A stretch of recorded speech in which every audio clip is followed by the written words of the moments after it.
إن الحمد لله نحمده ونستعينه ونستغفره ونعوذ بالله من شرور سيئات أعمالنا من يهده الله فلا مضل له ومن يضلل فلا هادي له ونشهد أن لا إله إلا الله وحده لا شريك له ونشهد أن محمدا عبده ورسوله أما بعد السلام عليكم ورحمة الله تعالى وبركاته برادران عزیزم و خواهران گرامی پیش از همه خداوند جل و علا را حمد و سپاس و شکر و ستایش بی‌حد میگوییم برای همه نعمت‌های زیبا و مفید و برکتش و از خداوند جل و علا طلب توفیق می‌نماییم که همه ما و شما را توفیق بندگی و شکرگزاری و خداوند جل و علا به همه ما رزق حلال و پاکیزه و با برکت و فراوان نصیب کند که سبب سعادتمندی ما در این دنیا و آخرت باشد.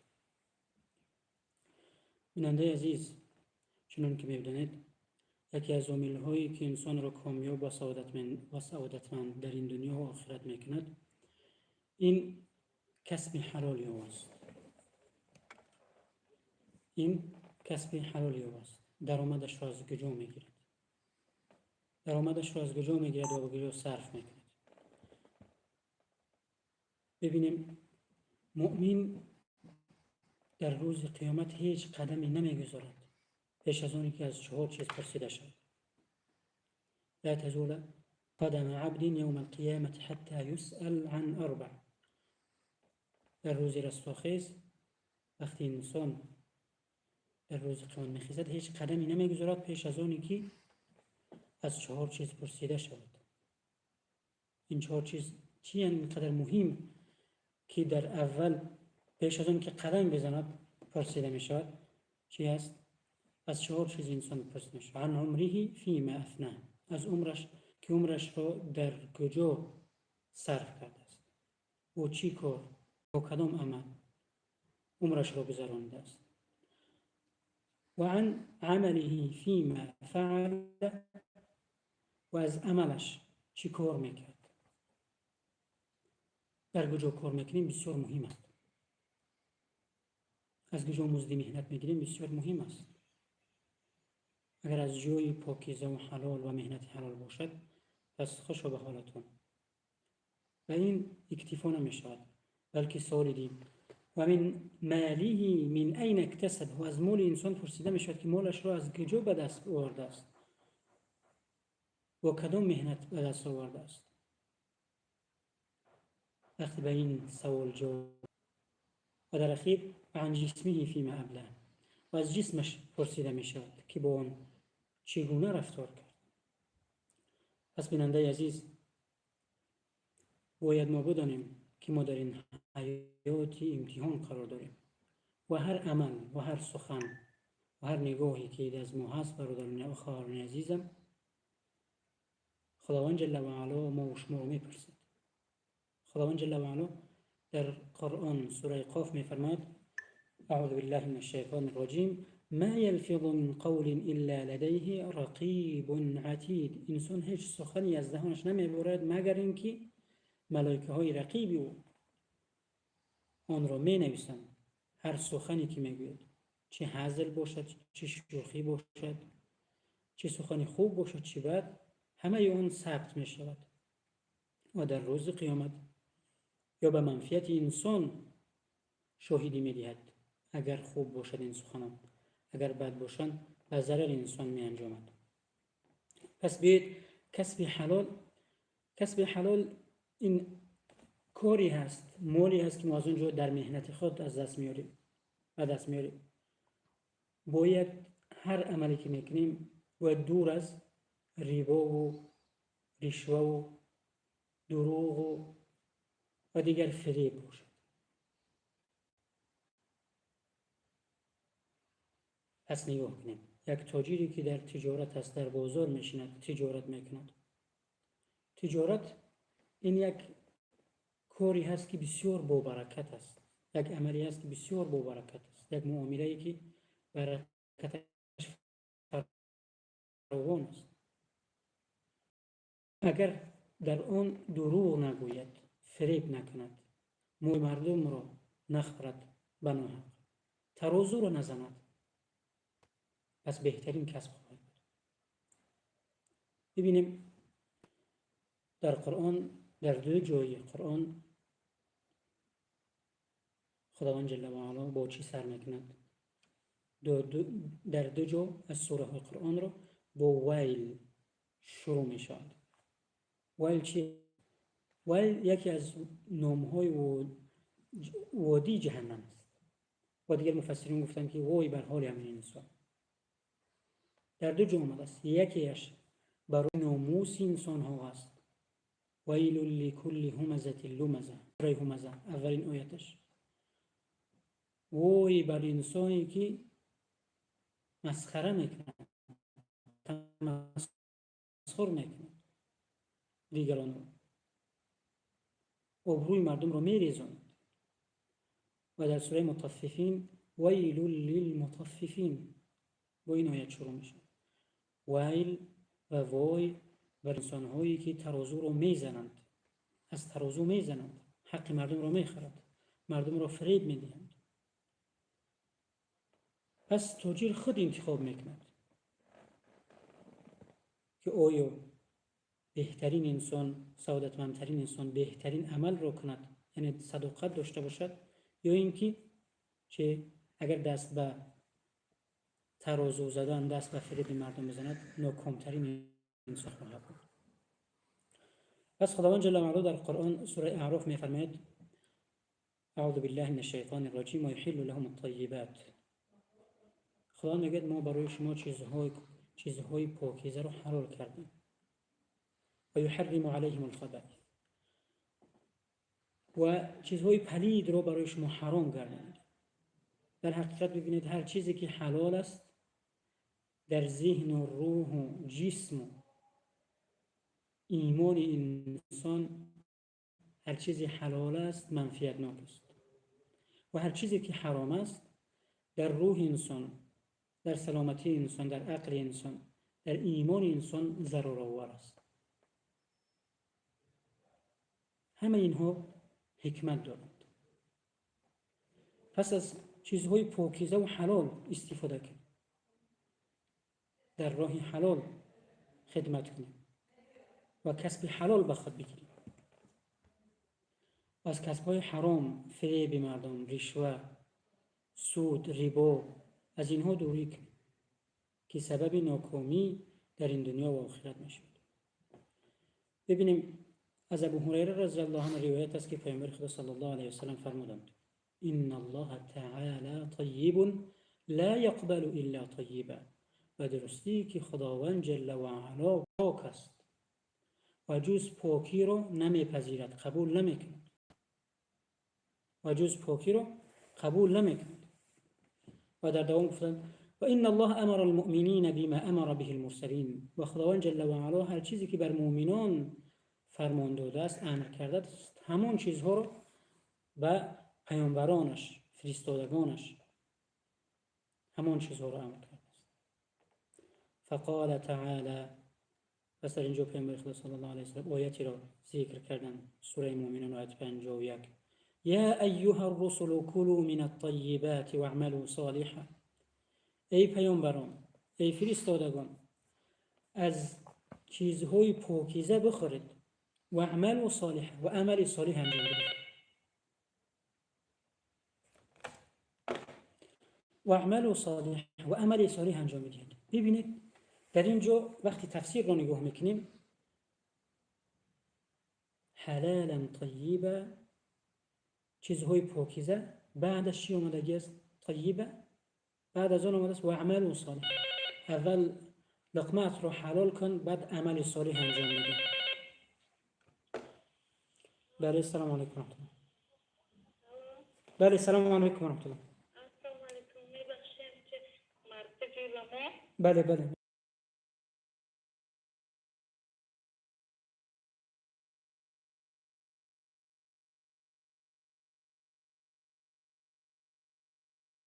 بعد زنگ زنید 1 ساعت پس، به خاطر ما در پخش مستقیم قرار داریم، باز شما رو میشنوم. نباشد سوالتون رو 1 ساعت پس بدیم. رحمت زیاد.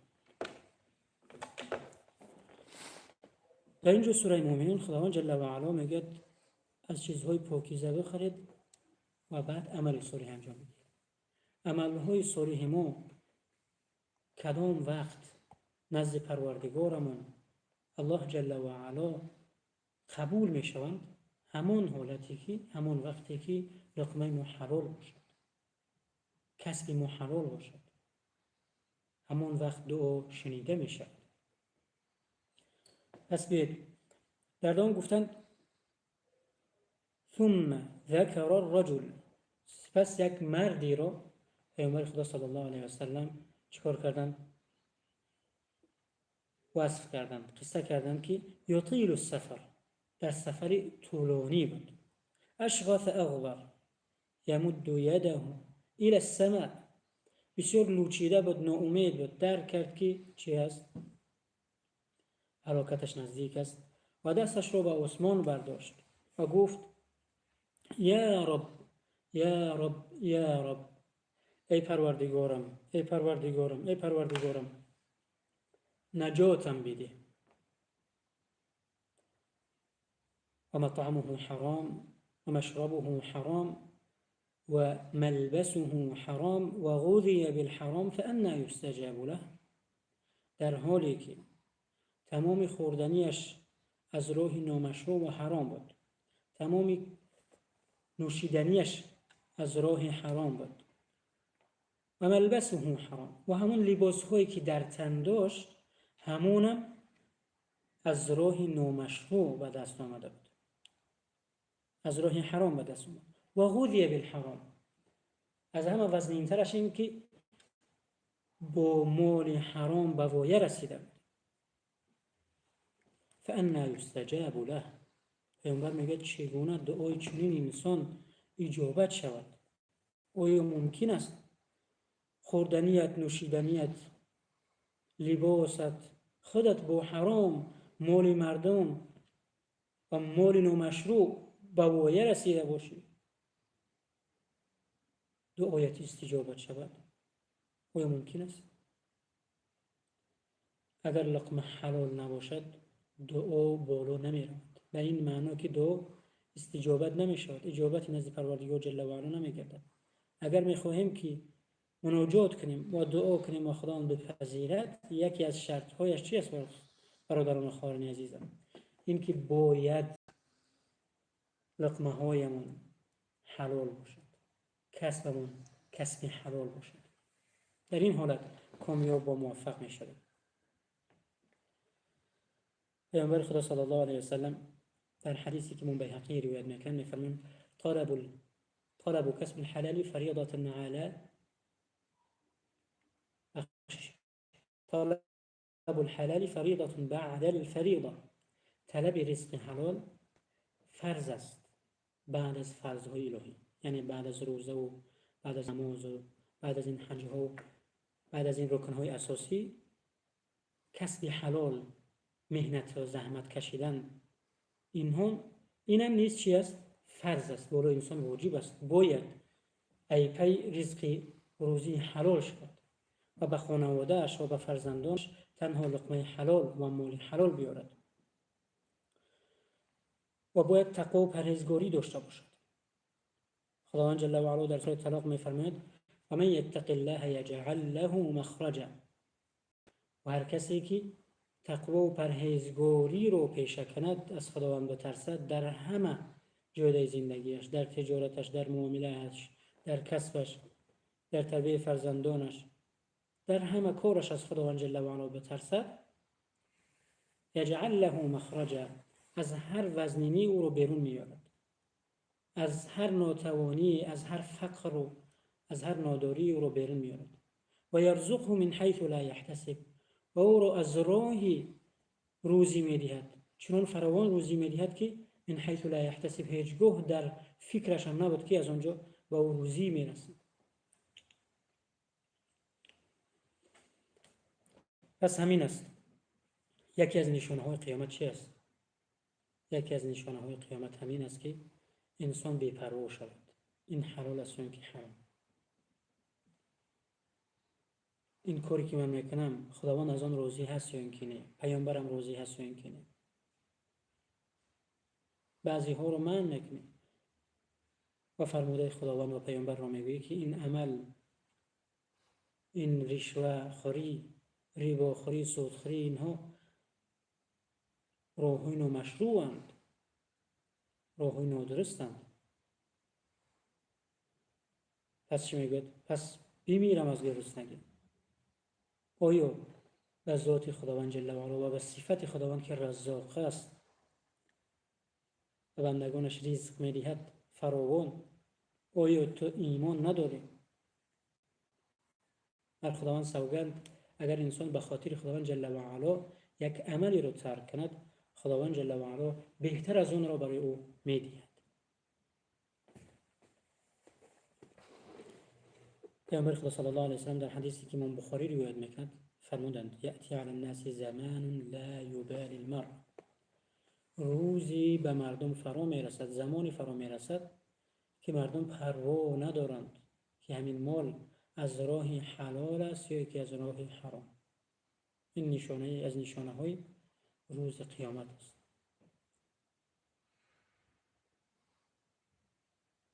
نه تنها مشروبات الکلی، نه تنها گوشت خوک حرام است، در تجارت دروغ گفتن هم حرام است. در تجارت وزن کم کردن، فریب کردن مردم، اینا هم حرام است. اگر یک مؤمنی رو، یک مسلمانی رو اگر فریب بدهد، یک انسانی رو اگر فریب بدهد، ترازو او رو بزند، در معامله او رو فریب بدهد، از همون مبلغ به خانواده‌اش خوراک بخرد ببرد، لباس بخرد ببرد، این هم حرام است. امام احمد رحمت الله علیه در حدیثی که از عبدالله ابن عمر رضی الله عنه روایت میکنه میفرماید پیامبر خدا صلی الله علیه و سلم فرمود من اشترى ثوبا ب10 دراهم و فیه درهم من حرام لم يقبل الله عز وجل له صلاة ما دام فيه. در این روایت پیامبر خدا صلی الله علیه و سلم میفرماید هر کسی که یک لباسی رو با 10 درهم بخرد، با 10 درهم بخرد، بیان رو با سامونی برمیگرد، اگر با 100 سامون یک لباسی رو بخرد و فیه درهم من حرام، و از همون 10 درهم یک درهمش از حرام باشد، یک قسمت مال از حرام باشد، لم يقبل الله عز وجل، خداوند جل و علا نمازش را قبول نمیکند اگر با همون لباس نماز بگذارد. این خیلی خطرناک است، خیلی خطرناک است. پس فرزندانمون را با مال حلال و کسب حلال راهنمایی کنیم، ما بخوانیم. امام جعفر صادق رحمت الله علیه میفرمایند کسی میخواهد دعایش قبول شود، هر کسی که میخواهد دعایش قبول شود لقمه اش را حلال کند. اگر لقمه‌ات حلال شد پس چه؟ دعایت نزد پروردگار جل و علا قبول می شود. این یکی از شرط‌های قبولیت دعاها است. در حدیثی که امام ترمذی روایت کرده است پیامبر خدا صلی الله علیه و سلم فرمودند هر جسمی که با حرام رشد کرده است از آتش جهنم برای او اولاتر است. جنت جای پاکان است و تا پاک نشود به جنت داخل نمی شود. در این زندگی که بسیار کوتاه است باید به یک عمل و کاری و مهنتی دست بزنیم که سبب سعادتمندیمون در این دنیا و آخرت شود. متاسفانه امروز بسیار میشنویم انسان‌هایی که دست به تجارت مواد مخدر، دست به تجارت این زهر قاتل میزنند و فرزندان مردم و مسلمانان را به هلاکت و نابودی میرسانند. خداوند جل و علا در قرآن میفرماید اگر شما سبب کامیابی و نجات یک انسان شدید نزد پروردگار جل و علا اجر و وزن و جایگاهش برابر آن است که شما تمام انسانیت را نجات داده اید. و من قتل نفسه، اگر یک انسانی رو به سبب همون تجارت، به سبب کار شما اگر هلاک شود، یک جوان ناکام شود، نزد پروردگار جل و علا گناهش چنان وزنین است که گویا تمام انسانیت را به هلاکت شما رسانیده اید. بله، السلام علیکم و رحمت الله. و علیکم السلام و رحمت الله.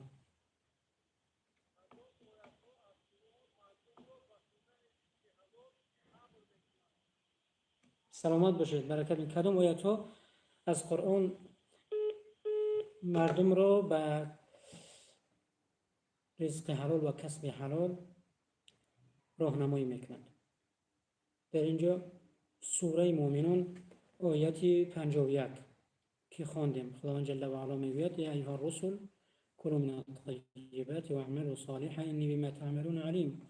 ای پیامبران ما، از چیزهای پاکیزه و حلال بخورید و اعملوا صالحا و عمل صالح انجام بدهید. و آن چیزی که شما میکنید ما داناییم، ما میدونیم. و سوره بقره آیت 168 یا ایها الناس، ای مردم کلوا مما فی الارض حلالا طیبا، از چیزهای پاکیزه در زمین که برای شما گردانده ایم بخورید. سوره بقره آیت 172 و دیگر آیات‌های بیشماری است در این موضوع. قصه امام مذهب امام ابو حنیفه رحمت الله علیه را میگویم که بسیار تاجر موفق، تاجر صادق، تاجر کامیاب و موفق بودند.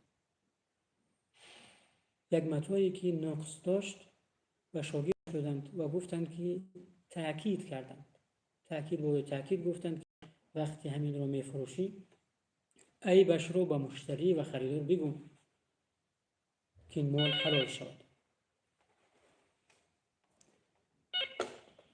بله، السلام علیکم و رحمت الله. سلام علیکم و رحمت و علیکم السلام و رحمت الله و برکاته. یک سوال داشتیم و برای برنامه تماشا داشتیم. خدا برکت بده. یک سوال به ذهن اومد، استاد عزیز، همین کسب حرام به جمعیت چه ضررها میرساند؟ همین کسب و کاری حلال حرام نه؟ بله، کسب حرام و جامعه چی ضررها دارد؟ ببینید. خب، امام ابو حنیفه رحمت الله علیه یکی از تاجران بود و یک مالی را به شاگردش دادند و گفتند که این نقص دارد، به مشتری و خریدار حتما نقص آن را بگو و سپس بفروش. شاگرد امام از فراموشی باشد یا دیگر حالت آن متاع را به یک مشتری میفروشد، اما فراموش میکند که عیب آن را به او بگوید. وقتی امام اعظم برمیگردد و میپرسد که آیا همون متاع نقصدار را فروختی یا که حالا هست؟ گفت فروختم. باز پرسید آیا نقص و کمبودیش را گفتی؟ گفت فراموش کردم. امام ابو حنیفه رحمت الله علیه تمامی همون مالی که در همون تجارت بود همه همون را گرفت صدقه کرد. گفت من نمیخواهم که یک درهم مال شبهناک به خانه هم برم یا در تجارت هم اضافه شد. یک برادر ما سوال دادند که چی ضرر دارد؟ ضررهای کسب حرام. ضررهای مدهش دارد. رباخوری، سودخوری، این بی‌برکتی پیش از همه در عمر انسان، در جان انسان میارد. رشوه‌گیری نور و رحمت برکت را از زندگی انسان بیرون میکند. رشوه چیزی هست که قلب انسان را، رزق انسان را کوتاه میکند، عمر انسان را کوتاه میکند و این معنا که بی‌برکت میشه عمرش و در روز قیامت بسیار جوابگری وزنین دارد. باید از خداوند جل و علا بترسیم در مال مردم، در حق مردم. در حدیثی اومده است پیامبر خدا صلی الله علیه و سلم میفرمایند مال انسان، جان انسان، ناموس انسان در برابر خون او میستد. نباید به ناموس و مال و جان انسان و مسلمان دست زد و به ناحق آن را خورد. یکی از بزرگان که خود بسیار عالم زبردست و انسان متقی بود، همسرش هم نیست، از او یک فرزندی ناباک و یک فرزندی که سبب آزار تمامی همان محل شده بود.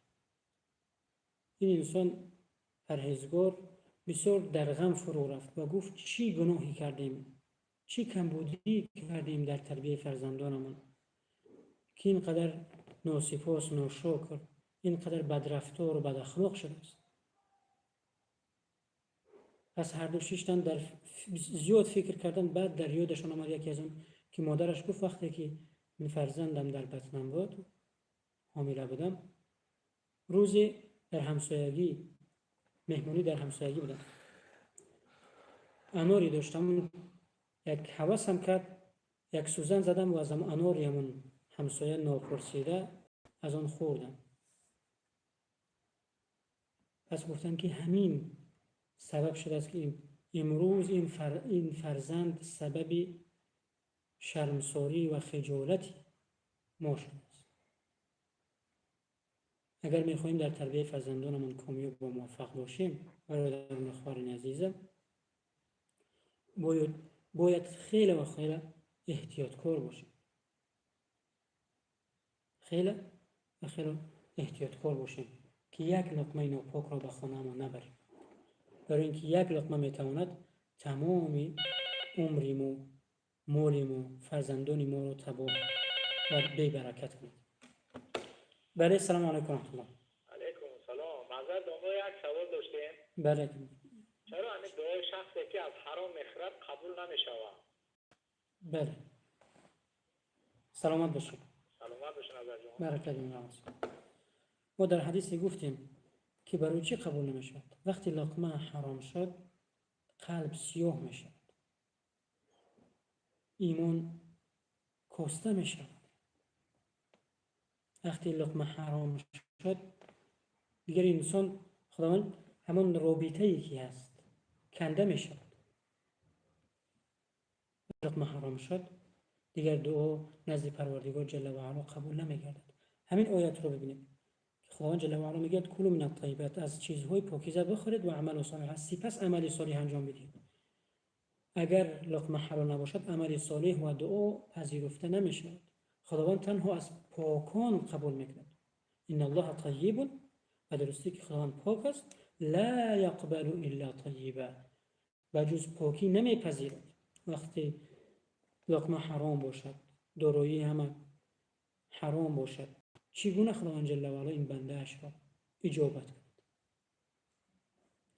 پس از کسب‌هایی که حرامند دوری کنیم،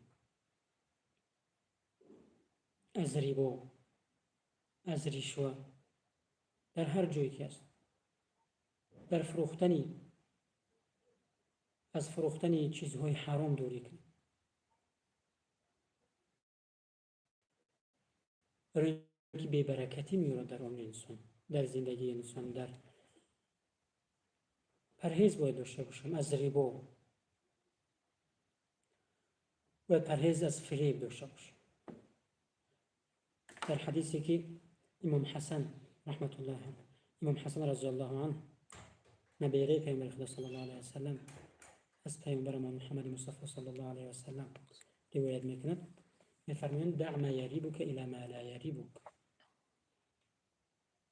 بگذار اون چیزی که شبهناک است، اون چیزی که متردد هستی که آیا همین پاکیزه است یا اینکه نه، اونها را ترک کن، دوری کن. من وقع فی الشبهات فقد وقع فی الحرام. هر کسی که به شبهه ها بی‌پروا شد، اهمیت نداد که این مال از کجا است، این حلال است یا اینکه حرام است، اهمیت نداد، بخواهد نخواهد یک روز در حرام میغوطد. و هر کسی که از شبهه ها پرهیز کند، دوری کند، و در حقیقت ایمانش و تقوایش را و برکت زندگیش را خود حفظ میکند.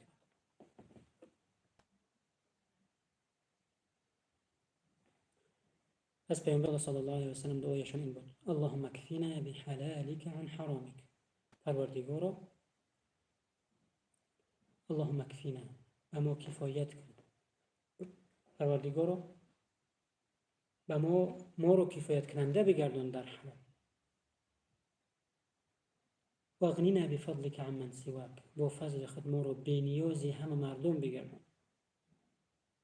خداوند جل و علا به همه ما و شما عمری دراز با برکت و کسب حلال نصیب بگرداند.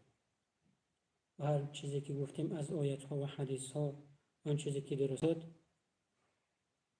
از جانب خداوند جل و علا و هدایت و راهنمایی او بود. و آن چیزی که خطا کردیم و لغزش های بود، این عمودی شخصا خودم و گوی وسوسه شیطان و دیگر راه. خداوند جل و علا همه ما و شما را در راه حق کامیاب و استوار و موفق نگاه بدارد.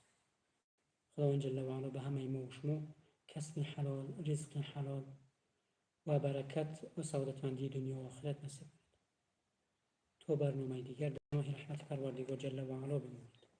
السلام علیکم و رحمت الله تعالی و برکاته.